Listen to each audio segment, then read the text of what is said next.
Hello friends, Shri Swami Samarth. सकाळची सुरुवात माझी श्री स्वामी समर्थ या नावाने होते. तुम्ही पहा, सकाळी सकाळी किती छान असं वातावरण वाटतं. थंडीमुळे थोडंसं धुकं पडलेलं असतं. त्यानंतर मी शौर्यला उठवते, कारण स्कूलमध्ये जायचं असतं.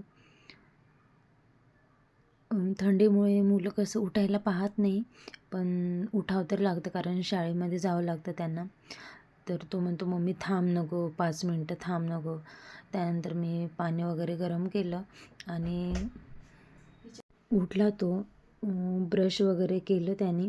त्याला काही उठायची इच्छा नव्हती थंडीमुळे, पण तो उठला आणि ब्रश पण केला त्याने. डोळे लावूनच ब्रश केला बरं का. पहा तुम्ही कसं ब्रश करतो. त्यानंतर ब्रश वगैरे झालं त्याचं आणि अंघोळीला गेला तो. कंटाळा येत होता त्याला सकाळी, पण केली त्याने अंघोळ वगैरे केली आणि बाहेर आला. छान फ्रेश झाला आणि कपडे वगैरे घातले त्याने, स्वतःच आवरलं, स्वतःचं रेडी झाला तो. त्यानंतर मी स्वयंपाकाची तयारी केली, कारण टिफिन द्यावं लागतं. त्यानंतर मी टोमॅटो, कांदा, शिमला मिरची असं सगळं घेतलं आणि मला टोमॅटो, कांदा, अद्रक, लसूण, कोथिंबीरची प्युरी करायची होती. त्यानंतर मी छान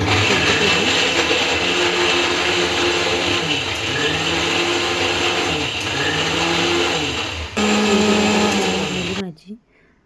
आणि त्यानंतर मी त्याला फोडणी दिलं, तेल वगैरे टाकलं छान.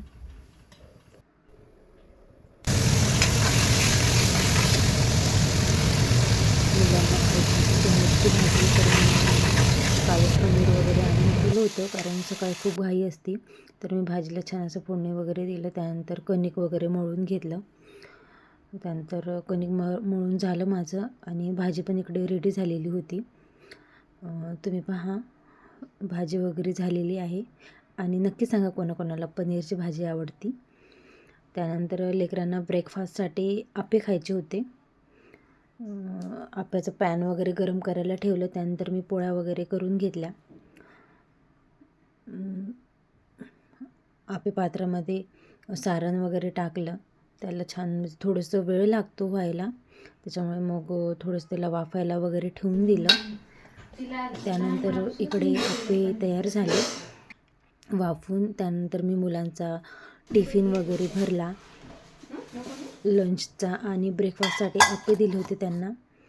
त्यानंतर त्याचा आज बुधवार होता, तर स्पोर्ट डे होता. त्याला स्केटिंग पाहिजे होती, तर त्याने स्केटिंग वगैरे भरणं सुरू केलं होतं, पण त्याचं काही मावत नव्हतं त्याच्यामध्ये, पिशवीमध्ये त्याची स्केटिंग. तर तो चिडत होता की मम्मी अगो याच्यामध्ये मावतच नाही, मला दुसरी पिशवी दे. परत मग मी, आणि वेळेवर तुम्हाला माहिती आहे आपलं म्हणजे काहीच सापडत नसतं, तरी मग त्याला मी परत दुसरी पिशवी दिली आणि तिने स्केटिंग त्याच्यामध्ये भरली. त्यानंतर मी त्याला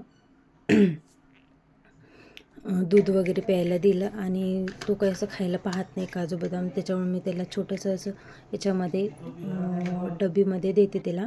त्यानंतर तो स्कूलमध्ये जाण्यासाठी रेडी झाला, जात आहे तो. आणि काय झालं की त्याची स्केटिंगची पिशवी घरीच विसरून राहिली, तर मी परत गेले, त्याला स्केटिंग वगैरे नेऊन दिली आणि थोडं रिलॅक्स झाले. आले घरी, थोडंसं गरम पाणी वगैरे पिलं. असा माझा डेली रूटीन आहे. बाय.